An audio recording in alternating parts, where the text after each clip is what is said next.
Today, we're answering a question that might seem impossible. Can planes actually fly upside down? Let's dive in and find out.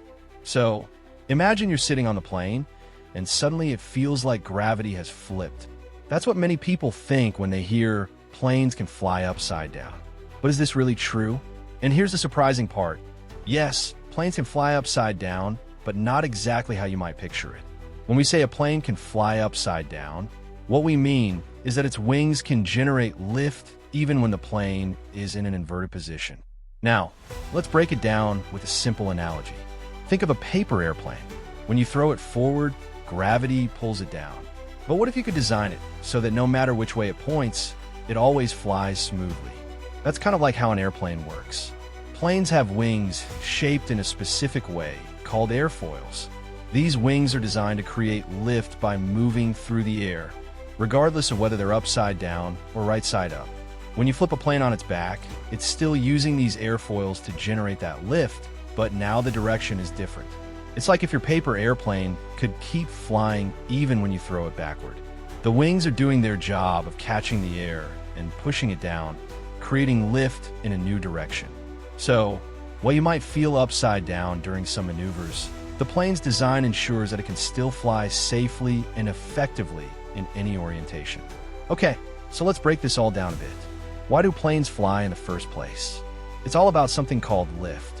And to understand how lift works, imagine you're holding an umbrella out on a windy day. If you tilt it slightly forward, what happens? The wind pushes against the bottom of the umbrella and lifts it up, right? That's kind of like how a plane wing works. Now look at a plane wing closely. It's not flat, but curved on top and straighter underneath. When air flows over the top of the wing, it goes faster than the air under the wing. According to something called Bernoulli's principle, this creates an area of low pressure above the wing and high pressure below.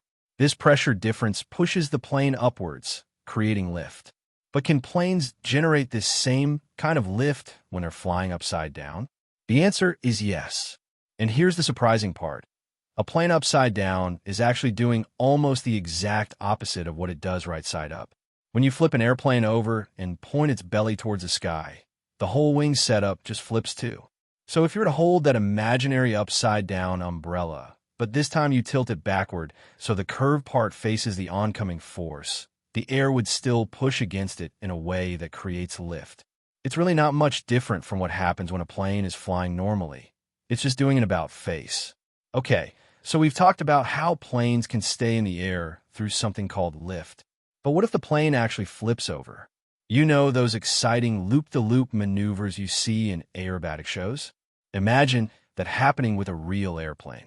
The wings are now upside down, and you might think they wouldn't create any lift at all. And here's the surprising part. Even when flipped, planes still create lift. Let's use an everyday object to understand this better. Think of a paper airplane. When it's flying straight, the way the paper bends over creates lift that keeps it airborne. Now, imagine flipping that paper airplane upside down. It might look like it would just tumble and fall. But in reality, if you flip it carefully so that its shape remains intact, it will still fly. The same principle applies to a plane. When a plane does a loop-the-loop, the air flowing over the wings is forced to curve around them, even when they're upside down. This means the wing on top of the loop, which was previously the bottom, now has airflow over its upper surface, just as it did before.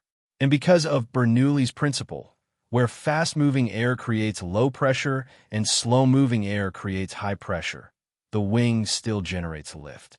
To put this in perspective, think about a car rolling down a hill. When it hits the top of a sharp dip, it doesn't stop. Instead, its momentum keeps it moving through the bottom of the dip. It's similar with an airplane doing a loop-the-loop. The plane's speed and shape keep the air flowing over the wings in just the right way to maintain lift. But remember, just because planes can fly upside down doesn't mean they do so often or easily. Aerobatic planes are specially designed for such maneuvers. But even those planes still need to carefully control their angle and speed to ensure safety during these tricks. But how does this work? When a plane performs an inverted flight, the pilot experiences high G-forces. These forces help keep the plane in shape, ensuring it continues to create lift despite being upside down. Imagine you're on a roller coaster going upside down. You feel pressed against your seat because of gravity pulling you down. It's almost like that, but with a much gentler acceleration during normal flight. When a plane is flying upside down, the forces at work are similar but not quite as intense. Here's the surprising part. While the wings in the air are still creating lift in the same way, there's something special about how it happens when you flip a plane over. The key lies in the G-forces. G-forces are measurements of acceleration. In regular flight, we experience 1G, which is just normal gravity pulling us down towards the Earth.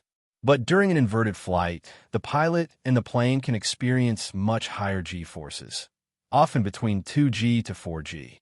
Think of it like this. When you're upside down on a roller coaster, your body feels heavier than usual. That's because the car is pulling you into your seat with a force greater than just gravity. In an airplane, these high G-forces help push the air towards the wing, ensuring that even though the plane is upside down, it can still generate lift. And here's the really cool part. This isn't just about comfort or safety. These forces are crucial because they ensure that the airflow over the wing stays attached to the upper surface of the wing, creating sufficient lift. It's like if you were trying to push a ball through water. The harder you push, or in this case, the higher the G-forces, the more effectively it moves through. So, when you see a plane flying upside down, remember that these high G-forces are actually helping the pilot and passenger stay safe by ensuring that the aerodynamics of the wings still work. It's like having an invisible hand pushing the air just right to keep everything flying smoothly. And here's the surprising part. Why don't planes fly upside all the time? Well, imagine you're doing a handstand. You can do it for a bit, but after just a few seconds, your body starts to protest, right? It's much harder and less comfortable that way. Flying upside down is pretty similar. When pilots do need to fly inverted, like in aerobatic maneuvers, they have special training to handle the G-forces. You see, when you're flying upside down, the forces acting on the plane are significantly greater than normal. The wings are working harder to keep everything afloat, and the seats are pushing up against your body with much more force. It's like lying in bed, but having someone squeeze all the air out of it. That's how uncomfortable and stressful it is. That's why pilots only do inverted flight under very specific conditions. For one thing, they need to be trained to handle the increased G-forces without blacking out or losing control. And then there are safety regulations that require them to fly at a higher altitude where the air is thinner and less dense. Otherwise, the plane could encounter turbulence that would make it even harder to maintain that position. Incredibly rare, to be honest. Most of the time, planes stay right side up because it's safer and more efficient. In fact, flying in any kind of unusual attitude, whether upside down or sideways, is a specialized skill reserved for very specific circumstances like aerobatic displays or extraordinary maneuvers during air shows. So, to answer our original question, yes, planes can fly upside down, but they don't do it often. The real magic is in their design and how they use forces to keep you safe no matter which way they're pointing up. Let's break this down with a simple analogy. Imagine you have a toy car that can go both ways, forward or backward. It's like the engines on an airplane are like those wheels, spinning in both directions depending on what they need to do. But unlike your toy car, planes are much more complex. The wings and tail of a plane work together with its engines to create lift and control. Think about a plane making a sharp turn. The wings tilt at just the right angle, generating enough lift so that the plane can change direction without losing altitude. This is similar to how a plane would need to adjust for an upside-down flight. The key difference is that planes are designed with multiple layers of safety features. The pilots have redundant systems and backup controls to ensure everything is working as it should. And here's the surprising part. Flying upside down isn't really about flipping the whole plane around. It's more about using the forces of lift and gravity in a unique way.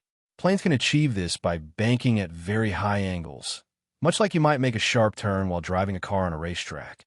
However, planes are built to handle these stresses incredibly well. That's why we love flying so much. It's like a never-ending adventure in the sky. The real magic isn't just that planes can fly upside down. It's how they do it safely and smoothly, no matter which way they're pointing up.